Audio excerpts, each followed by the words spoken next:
Hi, everyone, and welcome to this episode of the Explicitly Pro-Life podcast, Season 2, Pro-Life 101. I'm your host, Kristan Hawkins.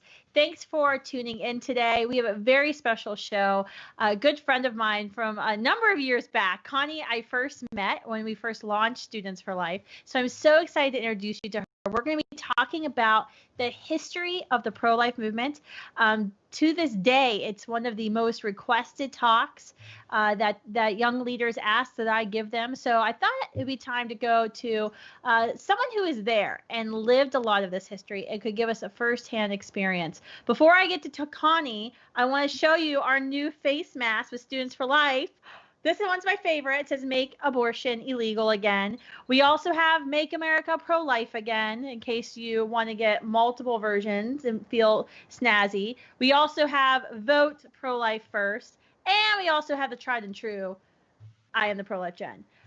So you can get these at SFLAshop.com. Students for Life is the premier and only maker of pro-life face masks. So make sure you go get yours. They took a while for us to get them, so make sure you get yours. I almost wanted to wear mine today, but then I realized I put lipstick on and messed it up. Okay, so let's get started. We have so much to talk about. Connie Marshner, thank you for joining me today on the Explicitly Pro-Life podcast. Thank you, thank you, thank you.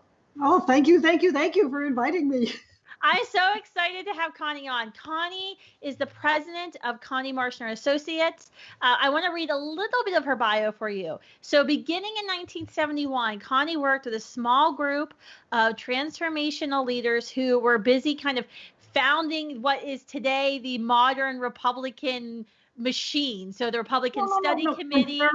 Conservative movement, Conservative machine. The Heritage Foundation, the First Conservative PAC, the Committee for the Survival of a Free Congress Foundation, and many other anchor institutions that make up today's conservative movement in Washington, D.C. and throughout the country. She's been a leader and strategist in the pro-life and the pro-family movement for years. She was the chair of the Liberty Cohort Group, the chair of the National Pro-Life Pro-Family Coalition, chair of the Family Policy Advisory Board for the 1980 Reagan-Bush campaign. Up until 2010, Connie also set the agenda and ran a confidential quarterly meeting of more than 60 national and international life issue focus groups. And now today she works primarily in fundraising and major donor cultivation. She founded in 2011 her own firm, Connie Marshner Associates, and she just got finished writing the first draft of the biography of Paul Weyrich, who's one of the founders of the modern kind of American conservative movement. If you don't know who Paul Weyrich is, you need to Google him as soon as this podcast is over.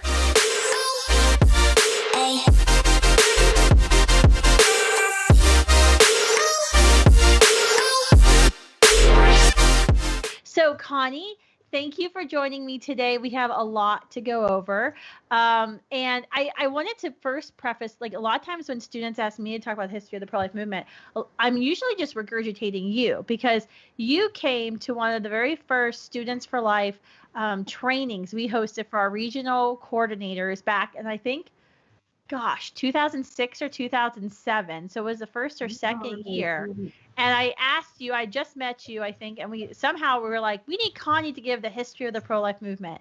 And so I have this speech that you gave that I've watched on VHS that I've typed up into notes, and that's usually the speech I deliver. So I'm flattered. I'm deeply flattered. So I don't give you royalties every time I have to deliver it, but it is being delivered and the message is getting out there. So I want to start, I mean, sometimes we can start, back with the history of abortion law, but I want to start right at 1967. And my thought is today we'll go through some of the timeline and then have you kind of come in, jump in, tell me where I'm wrong, and then also tell me what was going on, because I wasn't born until 85. So I have no idea what was going on. I wasn't living this history. You were there shaping it. So I really would love to get your insight. And I think, especially for the young people who are listening to this podcast, I think it would mean a lot to get your kind of firsthand experience as to what were folks thinking, what was going through people's minds. I often get asked that question was, what were they thinking when they did this? What was the point behind that? And I think it's hard when you're not there. So let's start going through it, and then we'll kind of pause and stop and have these different discussion points. So 67 is a big year. That's when state of New York legalized abortion. And I believe that was the first state to legalize abortion. It was I think it was Colorado. Okay, Colorado. And yes, I think that was the first state, but Colorado didn't do it on its own. Okay. Colorado was using what was called the ALI model, American Law Institute. I don't know if the American Law Institute is still around, but at the time it was a little coterie of liberal reformers who had gotten the idea, hey, we ought to legalize abortion. I think that there had been a very tragic episode with the thalidomide drug in about 5 years earlier that had given a big media push, a big propaganda impetus to this. Thalidomide was a sleeping pill that was widely used in Europe. A man who was traveling in Europe picked it up there, brought it home to his wife. She was pregnant. She took it to help her sleep. She was a TV host. She ran a romper room kind of program for kids. So she had huge access to the media. And then these stories began coming out of Europe of these babies born with serious bone deformities.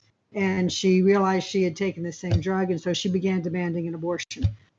She couldn't get one in the United States. She eventually went to Sweden to get one. And I remember reading the story about that and seeing the headline when the newspaper came to the door, and I picked up the paper, and in those days mail came to the slot.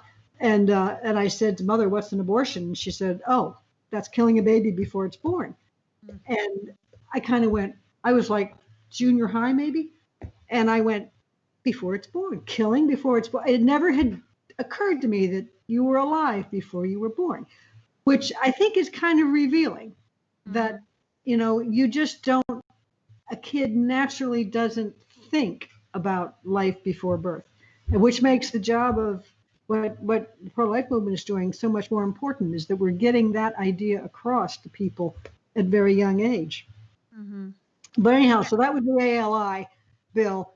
It was a model legislation. Okay. They introduced it in every state. It got fully established in a handful of states, about 13 states. It got finally passed some version of it. It was making progress, but it was being resisted. It was being resisted hammer and tongs at the grassroots level. And this is a very interesting point that gets totally overlooked in history. It was being resisted state by state by Democrats. Because who was resisting it? Catholics. And they were Democrats. And they were generally liberal too. That's who their political allies were. That's who their political friends were. They very quickly figured out that if they stopped making it a Catholic issue, they had better luck at stopping it. Because if people thought, oh, it's just Catholics who don't want this, then that was not politically advantageous. So they downplayed the Catholic aspect. And that's how that had consequences down the road. But anyhow, that was the early story. It was a state by state effort. And it was, like any other controversial issue in American history, it was working its way through the national process. Okay. Every state was different and so forth. Yeah, so Sherry Finkbein's case about public, the TV host, that was 62. And I believe there's a Netflix documentary about the history of abortion that came out, I think 2 years ago. And they mentioned Sherry Finkbein's case. And as more of like this turning point of, I think it was 65, there was a poll that was done that showed like there was this significant shift that had happened. But there wasn't like regular polling on abortion attitudes before that point, even really until the 90s. So 67, was that Colorado legalization then? That was Colorado. Okay. And so then the other states follow suit because Hawaii was one of the first ones, then New York, California. So Governor Ronald Reagan signed into law the therapeutic abortion ban. That's right. That's right. That's right. I Yeah. believe it or So, not, North Carolina was an early adopter. Oregon, Washington State. Yeah. So there were a bunch of them. all right. So then you get to 73 and you get the Roe and Doe decisions handed down by the Supreme Court, which totally, upsets all the abortion laws in the country and goes farther than anyone I think ever thought it would go by saying that up until the moment of birth now it's legal because of this loose definition of health that they used in the companion case Doe versus Bolton. So can you tell me what was going through the mind of a pro-life American, a Catholic American, when they're watching Walter Cronkite say, "Today the Supreme Court handed down Roe v. Wade"? Like, what was going through people's minds when they first heard that now abortion was suddenly legal throughout the entire nation? To be honest, Kristen, probably nothing. I mean, people said abortion. What's that? I mean, literally, it was a bolt from the blue. Okay. I mean, there was a group of us on Capitol Hill at that point, Capitol Hill staffers, who were very pro-life, and we were on top of things, and we knew something was going to happen. So we were aware of the issue, but America was not aware of the issue. Nobody had known that this was coming. This was not. If you read Clark Forsyth's book on Roe v. Wade, this was not an issue case. This was a technicality in the law that nobody was paying any attention to, and I mean any attention to, until the headline after the fact that, hey, this is what this actually did. But there was no resistance to it, no testimony opposite. I mean, it was just the people who testified on behalf of legalizing abortion were the crowd from New York, at that time Bernard Nathanson, Lawrence Lader, the ALI crowd, who later admitted they made Nathanson was the key leader of that, a real ringleader, and he admitted, I just made up the numbers for how many illegal abortions there were. I mean, he said that. So there was no attention paid to it before it hit. And then it hit, and everybody who was thinking and who had a moral consciousness said, oh my gosh, what just happened? And what are we going to do about it? The next day, Congressman Larry Hogan from Maryland, whose son is now the governor but not pro-life, introduced an amendment in the House of Representatives, a human life amendment, because he saw it coming and he had it ready. And, a little bit later, some others did the same, because the first reaction of the people who had been involved in the pro-life movement was they saw it as a civil rights issue. They said, oh my gosh, the court made a mistake, just like Dred Scott. Court made a mistake, got to be corrected. And remember who these folks were. These were Democrats, these were liberals. They were veterans of the civil rights movement. They saw what you did when there was a mistake. You went to your senators and you corrected it. And so the famous story, of course, of Nellie Gray, who was a federal employee, but she was a very progressive, liberated woman for her time. She was a woman lawyer, single lady, and she was a great hero. I mean, Bobby Kennedy, the Kennedys were her great heroes. So she went to talk to them. She got herself an appointment. They weren't the least bit interested. And she just couldn't understand it, why this is so obviously a human rights issue. This is obviously a civil rights issue. The court made a mistake. Let's straighten it up. No interest whatsoever. And then all of a sudden, Republicans are introducing constitutional amendments to restore the right to life. And Nellie had a real, epiphany. All of a sudden, she had Republican friends. She'd never had them before. So that was, it came out of the blue, and there was no movement nationally. There was nothing. Yeah, I mean, a couple of points I think folks need to understand about these numbers that you were saying that Nathanson had, admitted later on that he had lied to, that was kind of used in the media campaign to gin up support. you have Christopher Teats, who he and his wife received the Margaret Sanger Award from Planned Parenthood, I think in 1973 or 1974. He was their award-winning statistician who came out and said in the late 60s that the number of women who are dying from illegal abortions could not be greater than 1,000, probably more around 500 a year. Yet when I'm on college campuses, I still hear that tens of thousands of women were dying from back alley abortions myth. And I had to pull out. I try to pull out Planned Parenthood. I don't even pull out Bernard Nathanson's own quotes about how he made up that tens of thousands stat, because he later in life became pro-life and became a Christian. So he gets automatically discounted in a lot of people's minds. So I try to use Teats' own work, but it's amazing how many people don't understand in this gin up leading to Roe, the propaganda that was used, and then it later was so quickly rebutted. And even while the propaganda was happening, Teats was out there saying this can't be right. There's only 50,000, I think, women of reproductive age, and he was doing all the mathematical calculations. So you talked about Nellie Gray. So just to clarify to everyone, Nellie Gray was the founder of what is today called the March for Life. So she founded the first March for Life. I think what Connie used to Rob was very important, how she was a Democrat. She went to her friends who were Democrats. It was Democrats and states who were objecting to state laws that were legalizing abortions. But now it's kind of sort of switched. And when you look at politics today, we often hear like, well, to be pro-life is to be Republican. And it's like, no, that really shouldn't be the case. And then actually it didn't start out being that case. So for it kind of was a slow morph. So to go into the 70s a little bit, so people didn't know what abortion was.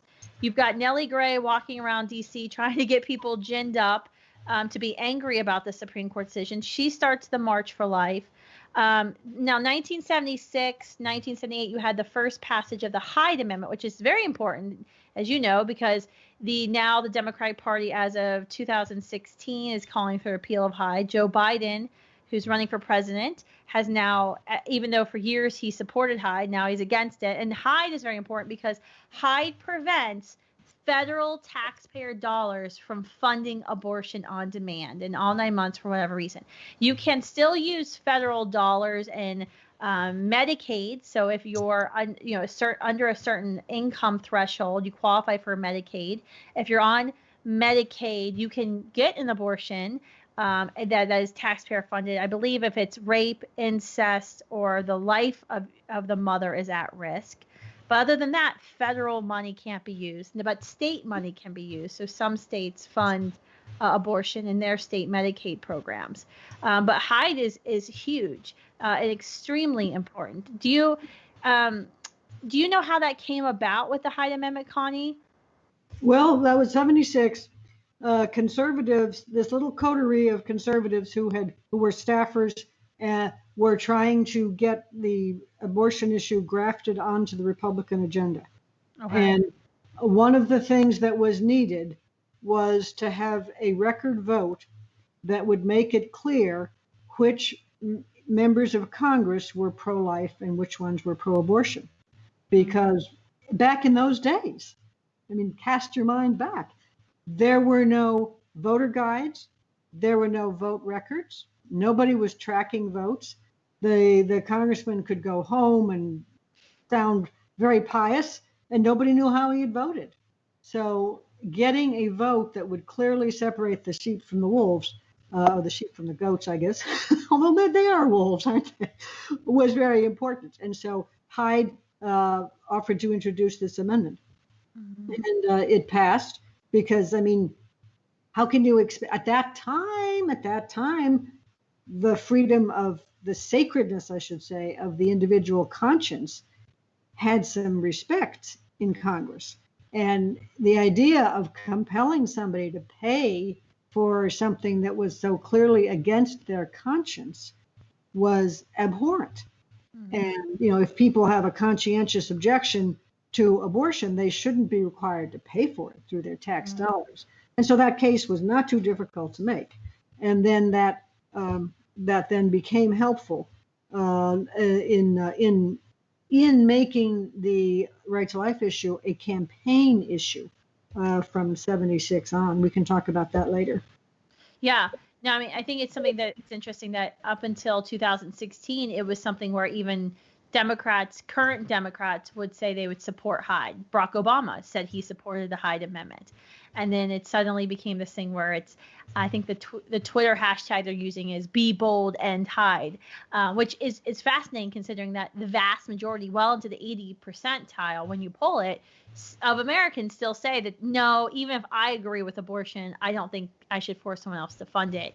And we learned earlier this season, if you listen to the episode Dr. Michael knew, just how important laws are that don't fund abortion. When you don't fund abortion, you save lives. When you fund abortion, more lives will be lost. So there is a direct correlation. The statistics directly back this up and prove this. And you can use these states that do fund abortion through their state Medicaid programs to measure the amount of lives lost because of these laws. So you get the 70s. Now, 1980, the Supreme Court upheld the constitutionality of the Hyde Amendment.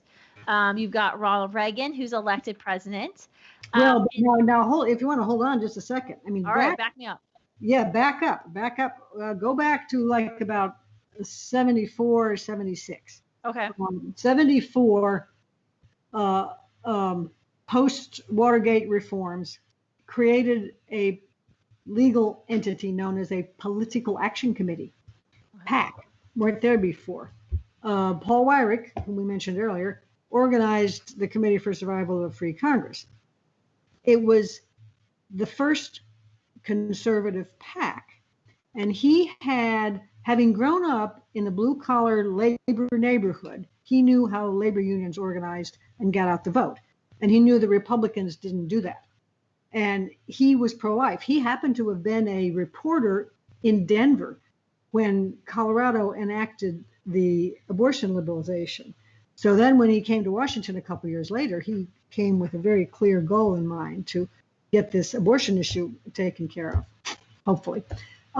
So what Paul did was when candidates would come to him, he would give them a quiz, where are you on this issue? Where are you on that issue? If they were not in favor of a human life amendment, he just showed them the door. He would not support them. If they were pro-life, even if they were Democrats, if they were running against a pro-abortion Republican incumbent, he would support them. So he helped pro-life candidates win. Now the Republican establishment, the RNC, the party committees, etc., always said, oh, these issues are divisive. Oh, we don't want to talk about those issues. They will drive away voters. Well, what Paul Weyrich did was he proved that they would win elections. In 1976, which was not a particularly good year for Republicans, there was a race in Iowa for the Senate. Roger Jepson was running for the Senate, and he was an underdog. He was Republican, but he was an underdog. But he was Christian, and he was pro-life. And Paul recommended that he talk about the pro-life issue and drop leaflets in the Democratic precincts of Des Moines, I guess, whatever the biggest city was. And by George, but he won the election in those precincts. Wow. Because, and that kind of proved that pro-life can win elections. And that then Paul went on to do that again in 78. And by 80, it was very clear that pro-lifers, that the pro-life issue, when properly managed in a campaign, would provide a margin of 2 to 3 points of victory in a campaign. Because even if a district would poll majority pro-abortion, the pro-lifers were more likely to put their money where their mouth was, to walk the precincts, to talk to their neighbors. The intensity factor cut in favor of the pro-lifers. And 2%, 3% is enough to win an awful lot of elections. And that has been proven over and over and over again ever since. But that was just starting. That was just starting in the 70s. And also by the late 70s, what was going on was a man who deserves a place in history is Francis Schaeffer. Mm. He was a Reformed theologian who put out a movie. I think it was Whatever Happened to the Human Race, which went like wildfire through the Christian community in America. And that got a lot of Christians rethinking abortion. When Roe v. Wade came down, the major denominations, other than the Catholics, said, "Oh, this is good. This will help women." No thoughtfulness behind it at all. Schaeffer made people rethink it. And where, up until that point, Christians hadn't thought about it, or they thought, "Oh, it's Catholics. We don't want to agree with them." That Schaeffer bridged that gap, and he got the Christian community to take a hard look at abortion and realize that it had consequences. So by the end of the 70s, there were entering into the political process new numbers of newly energized Christians. Jerry Falwell's moral majority. Right, and that came about because Paul Weyrich had commissioned a survey that found that the more frequently somebody attended church, the less likely they were to be registered to vote. So, in fact, majority of Americans probably did agree with us, but they weren't voting. And that was the impetus then for creating the moral majority and other things that came to be known as the Christian right. Yeah, the rise of the Christian right. The rise of the Christian right, which of course scared the left to shivers, but that was a very important factor in getting Ronald Reagan elected. Thank you for making me back up, because we would have missed all of that good stuff. And I think it's important too. I always bring it up, like the Baptist press, like they praise Roe v. Wade decision. So I mean, these were mainline, Protestant denominations, the Baptist press, that were actually praising the decision that was handed down in Roe versus Wade. So many churches, and if you're not Catholic, your church probably got wrong on abortion, and then you're a Christian. So very, very sad state of affairs. I think today what's so great is you have so many Christians, working together to make abortion illegal and unthinkable. Oh, you're so right about that. Let me just add one other thing to show you the power of propaganda. Because I think the Christian opinion had been softened up by about 10 years of wild propaganda, media onslaught like we have today on other issues for population explosion. Yeah. There was a guy named Paul Ehrlich who wrote a book. He was on the college campus speaking trail. He was on every TV show. He was just hot media property. And his message was, we have got to stop having children. The world is, and he said, I think it was by 2025, millions of people in America will be dying of starvation. Mm-hmm. That was the rhetoric, and everybody bought it. So I know people who are more or less my age who were told by their pastors from the pulpit, it's immoral to have more than one child, because you have to realize what's happening in the world, and we have to restrain ourselves. We cannot allow ourselves to have children. So that was already there. That had shifted the culture already to dislike the idea of having children. And so, that fed into the rising tide of feminism. And so, when Roe v. Wade came down, people who had already been conditioned to think children were evil, well, sure, it made sense that, giving women more opportunities in the workplace was a good thing because, they shouldn't have children anyhow. Therefore, this is a good thing. Yeah, and you had 65, you had Griswold. So that's the decision from the Supreme Court that said that married couples had a right to marital, quote unquote, marital privacy for contraception. Griswold was directly cited in Roe versus Wade. You have, and you think about Larry Lauder, who was the biographer of Margaret Sanger, who had a falling out with her over his support of abortion. He was the, I think, ED of the Hugh Moore Fund, which was an this whole anti-population group where they felt like there was going to be, in the 1970s, they were preaching there was going to be like this mass starvation population bust. And that's how he, I think, got tied into abortion as this final solution to get the population under control. Then he got hooked up with Bernard Nathanson, who was committing abortions in New York State, and they formed NARAL, National Association of Appeal Abortion Laws. Then they met Betty Friedan through some Marxist circle in New York City and convinced her that, you know, abortion had to be part of the feminist equation.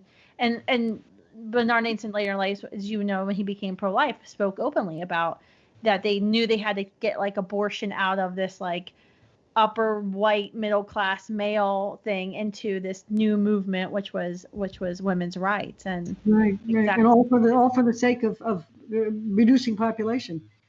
And there was also a memo about how encouraging homosexuality was part of that same campaign to reduce population, to save the world from overpopulation.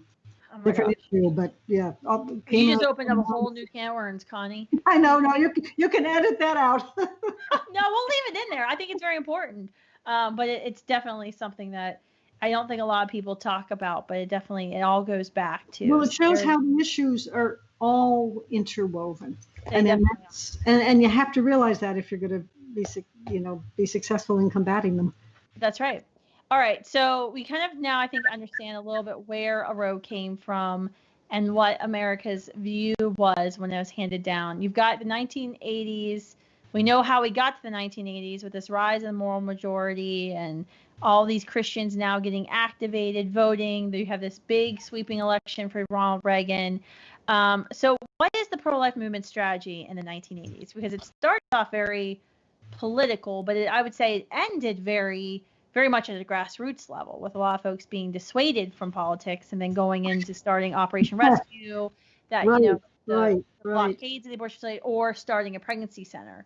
But it started off in Washington. So what was the movement strategy at that time? Well, the initial strategy was, let's just pass a Human Life Amendment, tack that onto the Constitution, and problem solved. Okay. So after it became obvious that wasn't going to be easy to do, then, then how do you pass a constitutional amendment? Gee, you got to elect 3/4 of the Senate. Oops. So then they had to get political. So the movement shifted from intellectual work, theory, legal theory, medical knowledge, and so forth, to practical politics. And so you elected finally, with Reagan, a majority of the Senate was Republican. And Reagan had put pro-life into his platform in 1980. Republican establishment, kicking and screaming, had been dragged into not objecting to pro-life. I mean, they were outliers like Packwood out in Oregon, who remained pro-death till the end. But most of the Republicans who didn't like pro-life just shut up about it.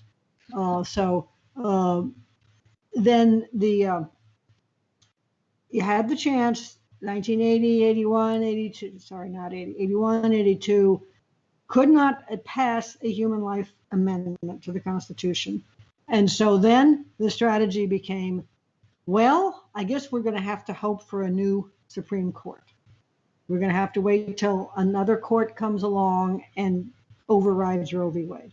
And so that meant we still have to keep a Senate. We still have to keep the Senate in pro-life hands and the presidency. So that's sounds a little bit like what needs to happen now. Just saying. Something. Vote pro-life first. The more they change, the more they stay the same. Yeah, it's funny because I often hear from pro-lifers of nothing ever changes, and why would I vote the way I need to vote, or vote for a candidate who I might not personally like. But I'm like, one, there has been significant changes that have happened. And two, life isn't fair. Suck it up. Just do it, man. Like, I don't know what else to tell you beyond, yes, you can say I'm not going to vote because it's been this way since the 80s and it's been going back and forth.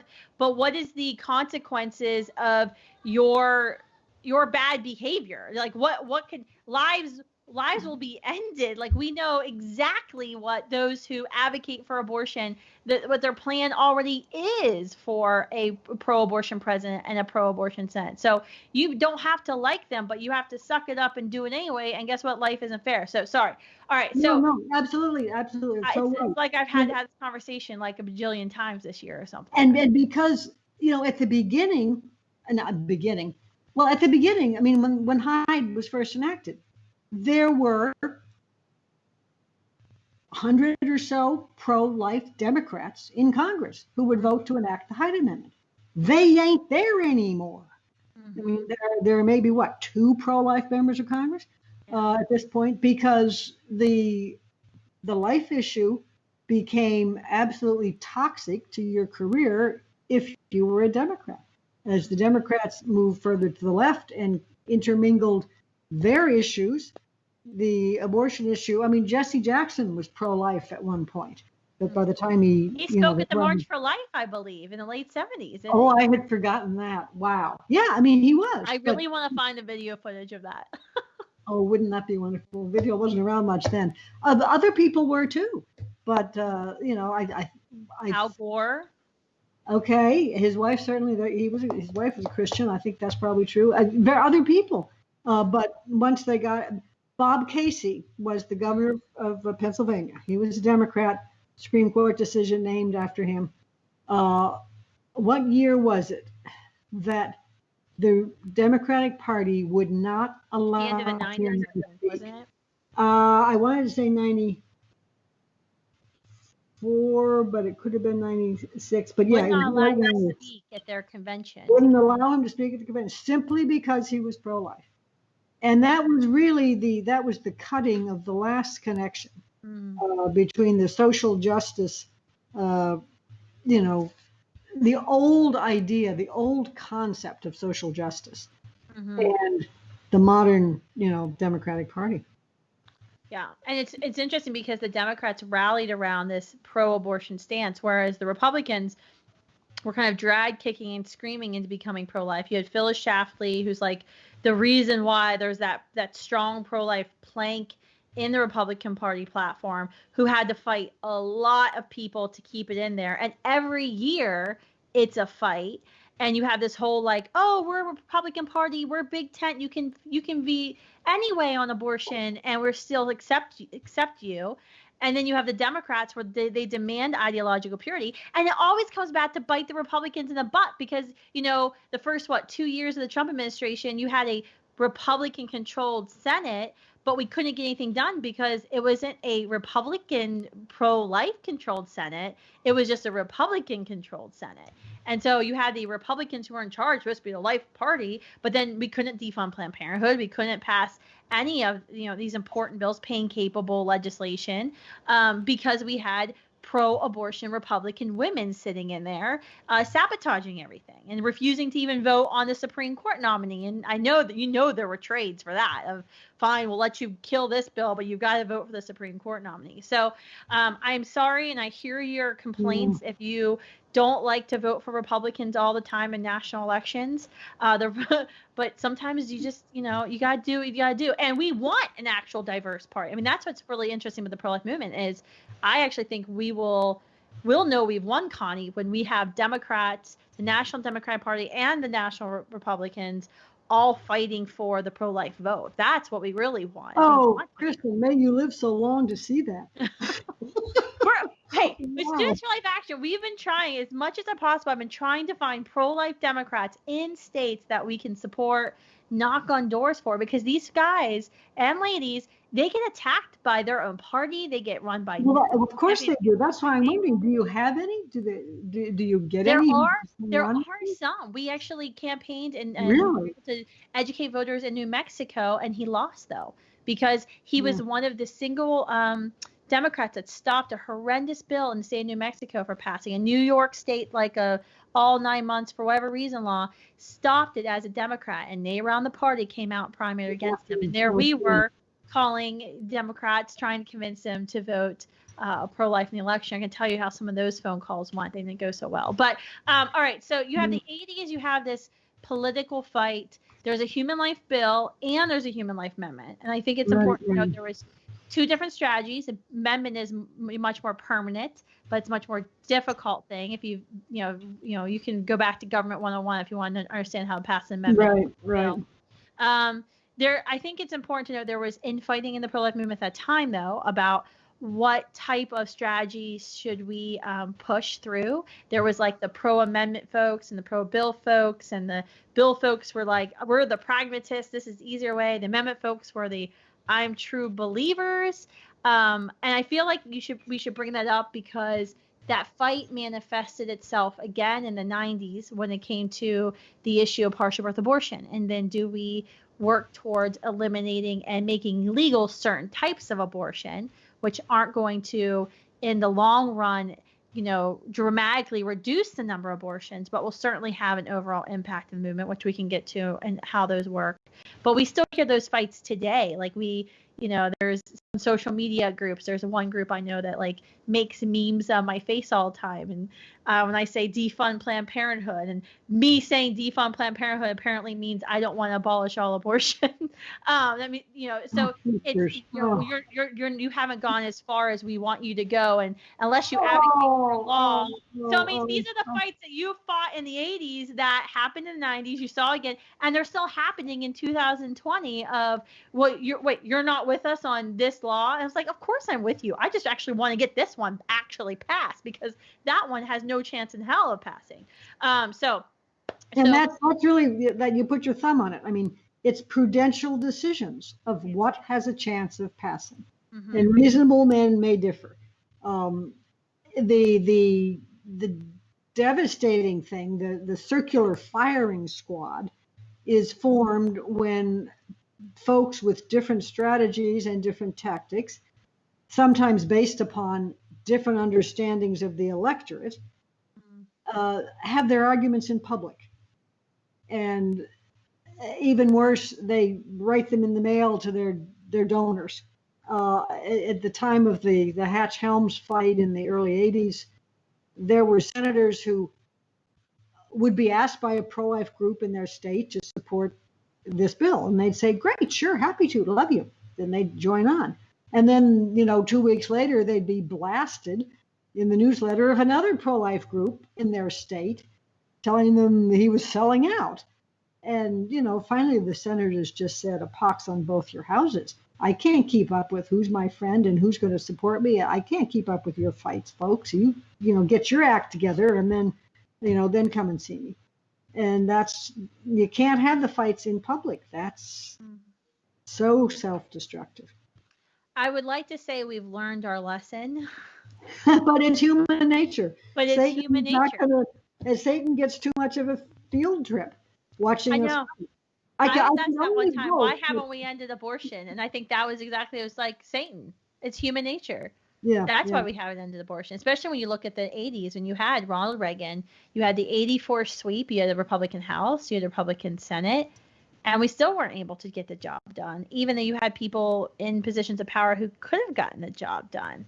Yeah. But there was fighting in Washington, D.C. And I think it's important to talk about because honestly, when I give this presentation to students, my goal is to make you so disgusted with infighting that when you're in that position of power, when you're leading that Right to Life group or pro-life group or pregnancy center, that you remember some of this and you don't do that thing because the temptation is real. Let me just tell you that. The temptation will be there to do that.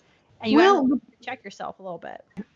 Well, you're right. People did get discouraged because a lot of people had gotten themselves involved in politics for the first time, held their noses to vote for a Republican. And then they did it because they thought it was going to solve the problem. And then it didn't solve the problem. Ronald Reagan didn't fix the issue. So there was a certain amount of disgust with politics 4 years after Ronald Reagan. But the folks may have gotten disgust with politics, but they didn't change their mind on pro-life. They were still motivated on life issues. And so they took their energy, they went back to their communities, and that's where a lot of crisis pregnancy centers got started. The folks went to their churches and they said, the problem is still there, we've got to do something. So they set up a crisis pregnancy center. rented a little storefront on Main Street, started talking to the other shop owners on Main Street, and pretty soon we're part of a really important second stream of the pro-life movement. Yeah, and that's huge because it's, that's, you kind of go from Washington, D.C. back into the streets. You had this founding of the pregnancy center movement in the late 80s. I've met a few different folks along the years that said they started the first pregnancy center. So I don't know who was like the first person, but there's a lot of folks. Peggy Hartshorn, the former president of HARP International, was one of those women who, she and her husband were the first ones to kind of start a pregnancy center. I know Kay Coles James, the president of Heritage Foundation, was involved in the pregnancy center movement very, very early on. You also had the Operation Rescue movement that started it was 87, December of 87 was like their first rescue, or December of 88 in Philadelphia. Okay. And so you had also that movement start too of, let's take the 1960s method of like boycotting, going right in front of the nuclear power facility or wherever we're protesting, and let's just not letting anyone get through. And so they kind of took that strategy, those sit-ins, and applied them to the pro-life movement. So I think a lot of tactic than a strategy. That was a tactic designed to get attention, really. Mm-hmm. I mean, the political strategy was, let's get a majority in the Senate, let's get a president, let's get the court. The grassroots strategy was, let's create the crisis pregnancy centers, let's pray outside clinics, pray, not get adverse publicity, but actual pray, talk to people, counsel people. And that's been a second main stream of flowing into the river of the pro-life movement. And then you have distractions like, the tactic du jour of Operation Rescue. And then from time to time, similar other things happen. But they're tactics, they're not strategies. Thank you. Tell me how you really feel about that, Connie. All right. So 1992, you had the next really big Supreme Court decision. That was KCV Planned Parenthood. So we mentioned earlier, Bob Casey, pro-life Democrat governor of Pennsylvania, went up to the Supreme Court. State of Pennsylvania had passed several restrictions on abortion, spousal notification, parental, I think, notification, 72-hour waiting, or 72-hour or 24-hour waiting restriction on abortion. A woman would have to go in, get information, then have to wait and make the decision. And the Supreme Court, I mean, it was a bad decision in terms of the Supreme Court upheld Roe and Casey, and it reaffirmed themselves. But they did kind of open, I think, that door for incremental legislation, because they struck down the spousal consent. So they said you did not have to notify your spouse if you're having abortion, even though the child is half your spouse's. But they did uphold some of these other common sense, restrictions on abortion, which opened the gates for other states to begin passing what's called incremental legislation. What do you have to say about Casey? I mean, I think Casey was probably had to have been this huge disappointment, because Kennedy was newer on the court, and he was the deciding vote there.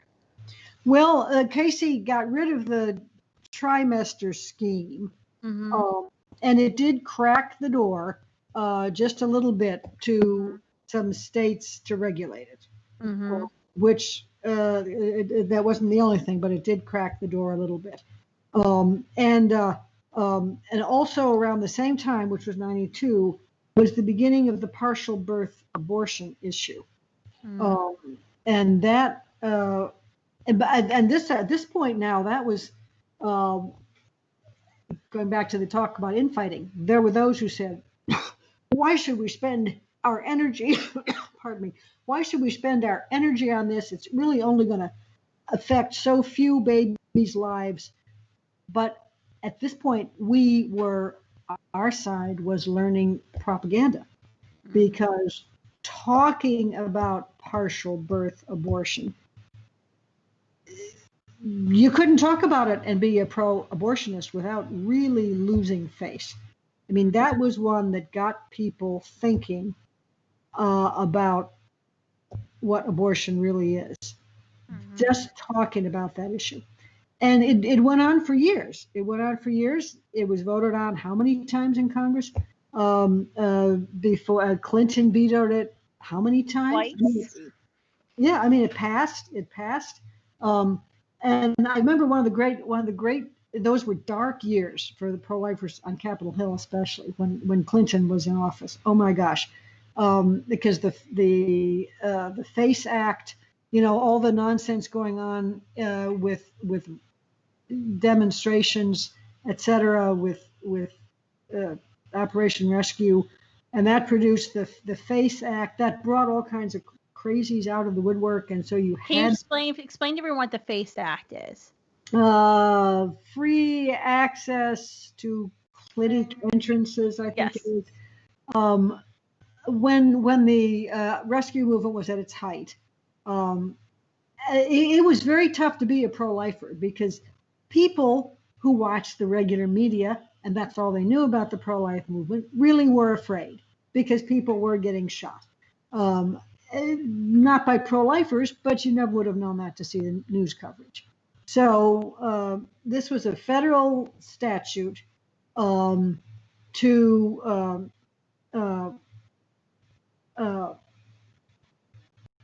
require all these limits and guidelines around clinic entrances. That you had to stand so many feet away, you had to have this kind of barrier, you had to be, I don't know the details of it. It essentially makes the land right in front of the clinic door, the abortion facility door, like federally protected, that you can't blockade it. It's actually a felony to blockade an abortion facility door. Yes. So I've looked into it and thought about it a couple times in my life. I don't know. Yeah, that was very discouraging. And then the left came up with their signature, the Freedom of Choice Act. Mm-hmm. That was, I guess, that was their flagship legislation that was going to, put us all out of business, et cetera, et cetera. Those were very dark days. Mm-hmm. It got the pro-abortionists had a big rally. What year would that have been? There was a early 2001, the one that they were like taking crucifixes and doing not great stuff with crucifixes, and I think it was 2004. It was April 2004. No, there was one before the Webster decision. Okay. The Webster Supreme Court decision would have been 89. 89. Okay. Yes. And so they had this big rally. And the media said they had 300,000. Probably not. But of course, what does the media know? They're not going to tell you the truth. And that was a big too. If you look at the height of, in the 90s when Gallup started really consistently polling on abortion, the 90s is when that really polling began, and that's when we were at our lowest support levels from a pro-life stance, where vast majority of Americans consider themselves pro-choice or in favor of our abortion laws. I think you started to see that dip in the late 90s because as President Clinton, the man who said he wanted abortion to be safe, legal, and rare, which the abortion industry won't even use that term anymore because saying rare means that, there's something wrong with abortion. They finally caught on to maybe they shouldn't say that. But that fight that ensued with partial birth abortion caused this kind of conversation to happen about what is abortion. And I think you can directly see, this decline in, positive attitudes towards abortion, the more and more we spoke about partial birth abortion and what actually happens in abortion in America. That's right. And I mean, the fact that even under Clinton, the Hyde Amendment kept getting reenacted. Mm-hmm. So, even though the Clinton administration was sending mega bucks to Planned Parenthood, et cetera, repealing Mexico City provisions, still the Hyde Amendment passed. So there was still Planned Parenthood. This comes up a lot, Connie, and maybe we should just skip ahead into the 2000s because you had President Bush is elected president. He's a pro-life president. But where did Planned Parenthood get all of this money? When did they start getting the hundreds of millions of dollars from taxpayers every year? Oh, do you know when they started getting that? When Title X was enacted. which was in 19, I want to say 70. Okay. Again, population control mania was sweeping the country. And this was going to be federal family planning.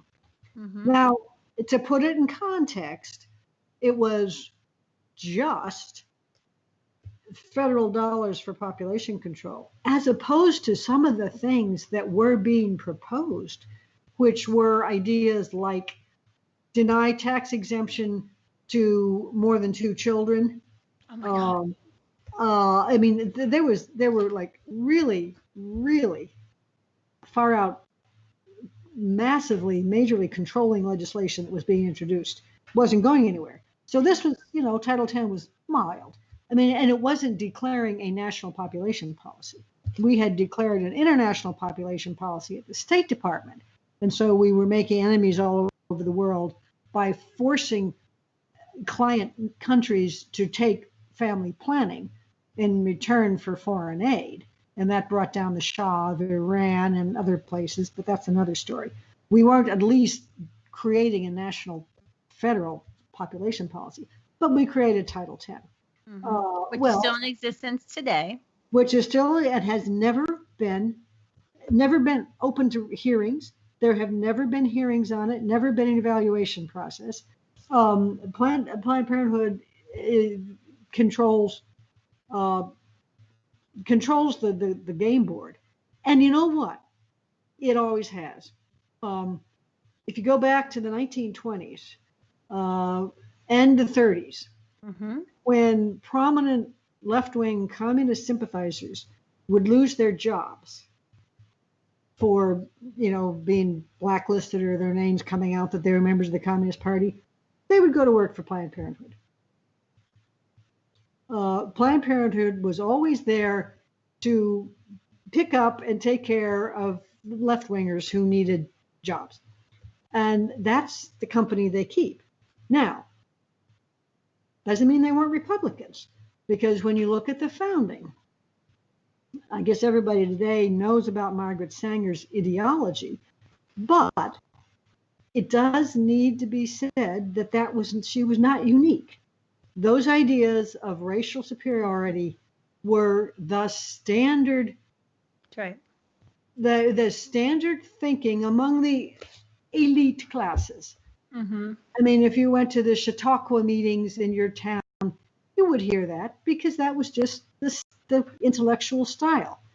And who were the founders the funders, I should say, of Planned Parenthood? It reads like a who's who of the Northeast establishment, which really is very much of an overlap with the Northeast Republican establishment. Rockefeller, the foundation that was pushing the population control craziness, was the Rockefeller Foundation. Well, who was the governor of New York when the pro-lifers managed to repeal the abortion law? Who vetoed it? Can you say Rockefeller? Who became the vice president under Gerald Ford when he became president? Nelson Rockefeller, same man. So the Republican establishment was very, very much tied into Planned Parenthood. George Bush, his mother had been on the board of it. And, you can't expect a guy to totally thumb his nose at his mother's beliefs. So, his son, George Bush II, was pro-life. I think he was authentically very pro-life. But his father realized, yep, gotta keep these pro-lifers happy. They got a good point. They're part of our political coalition. Okay, we'll do it. But the Planned Parenthood has got the control of many things, and tons of money. And their money, their federal taxpayer dollars, during the administration of George W. Bush, continued to skyrocket. And everybody has continued to I don't know, you would know better than I. Has Trump downfunded them at all? He has enacted the Protect Life rule, which defunded them about $60 million. because out of Title 10 because they refused to co-locate. So the proposal that was sent to Planned Parenthood was like, well, you can continue to receive Title 10 funds, but you can't also commit abortions at the same facilities, and they refused to do that. So they've defunded themselves of $60 million, but they're still getting over $500 million because of Medicaid reimbursements and these school-based clinics that Planned Parenthood's setting up. For example, in LA, they've got 50 Planned Parenthood clinics they've set up in public school systems. States are still funding them. So President Trump has done a little bit, but I think he can do a whole lot more, and he actually can debar them because they're a federal government contractor that's been proven in states and federally to be violating multiple laws. And you can just go to the 2015 Center for Medical Progress undercover work showing them selling human body parts, engaging in human trafficking. They should be debarred from receiving taxpayer funds, and the president can do that through executive order. That would ban them from even being able to apply for federal funds for 3 years, and he could do that without the House and Senate. He can do that through executive order. Any agency, government agency, cabinet. And just recently, didn't they get a lot of COVID money? Yes, they legally got it. So the Department of Commerce is going back and making them give it back. But somebody at the Department of Commerce should definitely be fired because they saw the application. They approved that they got $80 million in COVID relief funding. And they were not allowed to get that funding, but somebody pushed it through quickly and wasn't paying attention. And there were plenty of small businesses who could have used that. Yeah, exactly. I think we did the math of how many small businesses could have used that to keep their staff on their payroll, while Planned Parenthood, the billion-dollar abortion Goliath, was using it to pad their pockets. So, all right. So you've got the 90s. You've got the partial birth abortion fight. I think you and I both agreed that was significant in kind of turning the tide in terms of conversations about abortion. You have the Silent No More movement starts in the late 90s, starts talking about how I regret my abortion. Earlier this season, I interviewed Georgette Forney about how abortion harms women, and I was crying multiple times during the episode, so I highly encourage you to go back if you haven't listened to that because it's a fantastic episode. So we have that. You have the 2000s. President Bush is elected. He finally signs into law partial birth abortion ban, but then immediately goes to the Supreme Court. It was April 2007 when the Supreme Court finally said that it was constitutional to pass a partial birth abortion ban. If you ever want to read pure evil, read Ruth Bader Ginsburg's dissent in that case and how this woman justifies the gruesomeness of partial birth. I mean, it makes me angry just thinking about that dissent. Like that dissent was, oh my gosh, you're so far gone. We need to pray for her soul. So 2007, Supreme Court upholds the case. You've got 2006, Students for Life starts. So you can say that's a turning point in the pro-life movement. 2007, 40 Days for Life launches nationally. Yeah. You've got this whole new wave of pro-life activism that starts sweeping the nation. You've got Center for Medical Progress's 2015 baby body parts scandal that does a lot of good of getting the conversation, the heat back on Planned Parenthood. But here we are today, right? We're facing this like election for the life of the pro-life movement. Like, and literally November will determine what we do for decades. It could very well determine whether or not we can make abortion legal in my lifetime. Determine whether or not you can stay in business. I mean, we might all end up being thrown in jail at some point, depending on who gets elected. Yeah, no kidding. And that's actually not a joke. Like that's a real thing. It's not. So where do you think, you kind of lived this pro-life movement's history.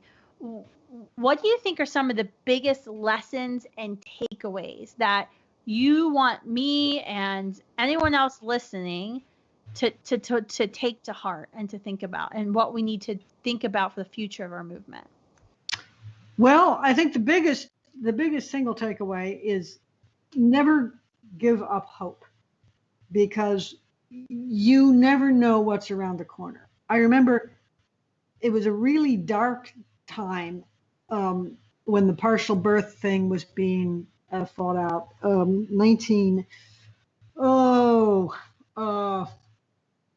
Let's say late 90s, 97 maybe. And there had been testimony in Congress on partial birth abortion, and everything was going rotten. And then all of a sudden, one day, early in the year, there was an article everywhere in the press that the guy who had testified as the head of the National Coalition of Abortion Providers, his name was Fitzsimmons, Ron Fitzsimmons.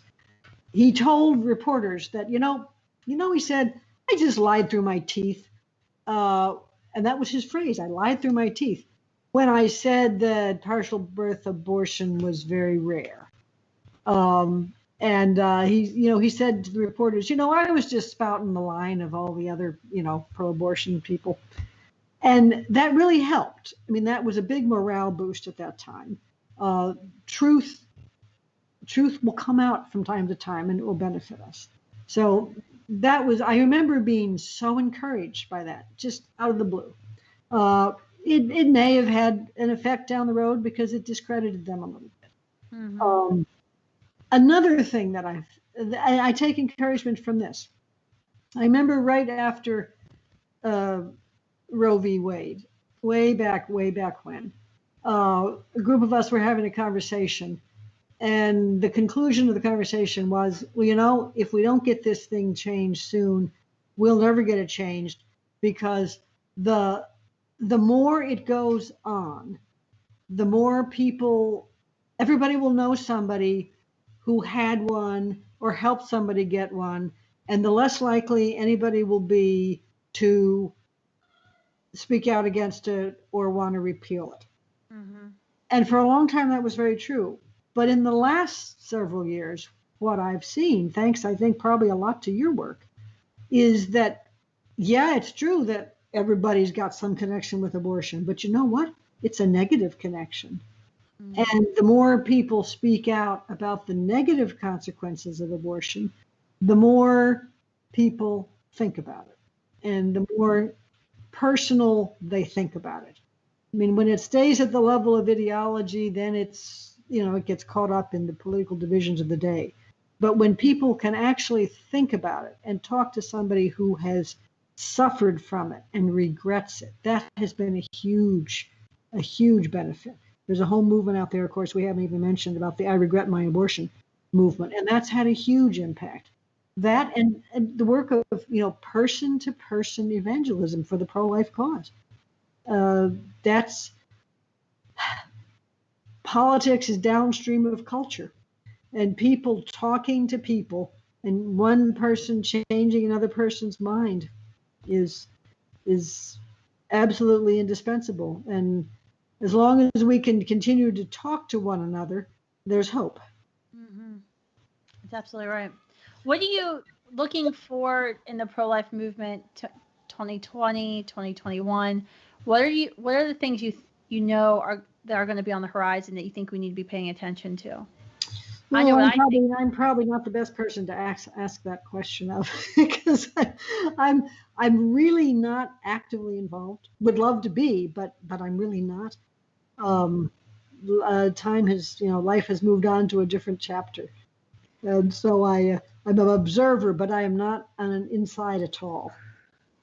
I think we got an episode later this season. I think it's going to be one of the last episodes I put out in this ProLife 101 season. It's going to be on chemical abortion. No, Lord help us. I think that's really, you were the person really. I remember I think it was 2010. No, gosh, it was about 2008. And you were talking about one of those secret meetings you were running about how we've got to talk about healthcare and how they're going to sneak abortion in healthcare. And I was like, oh my gosh, how am I going to get people to care? And then 2 years later, that's all I was doing for like an entire year was stop the abortion mandate, fighting against Obamacare, because that's exactly what they did. They snuck it into healthcare, and now it's tied into Obamacare is funding for abortions and Affordable Care Act. And if you're for the Affordable Care Act, it's so convoluted. But now we've got into this, now we're even moving into chemical abortion, and now it's telemed abortion. And the FDA, just recently came out and said they're going to appeal the ruling in Maryland where the judge said, oh, you're right, because of COVID, you can have your abortion via webcam, and you don't have to go in to see a doctor now. So it's not even between a doctor and, a female and her doctor. It's between a female and her computer. And they're sending her these abortion pills, which, by the way, you still have to have a blood test. If you have an RU486 abortion, you're still supposed to have an ultrasound, so you can't do that over the computer. I think chemical abortion for us is a very big. That is the coming challenge. That's something I want to hear what your strategy is for how you're going to deal with that. Well, pray for us. Is there any other words of wisdom that you can give? Pro-lifers who've been in this battle for decades, or maybe who are just getting started in the pro-life movement, from your 40 plus years, in the pro-life movement and being actively involved or observing it. What is there anything else you want to leave us with today? Because I love talking. I can talk to you for hours. So, what else what other wisdom can you impart before we wrap this up? I would say my last thought would be, don't be afraid to make coalition with other people. You're pro-life, you're all about babies, got it. But there are people who are all about guns, who want the same thing you want. Basically, they want the same political goal. Don't be afraid to work with them. We could wish that issues were clearly divided, but that's not so. Everything today is polarized. It's either on the left or it's on the right.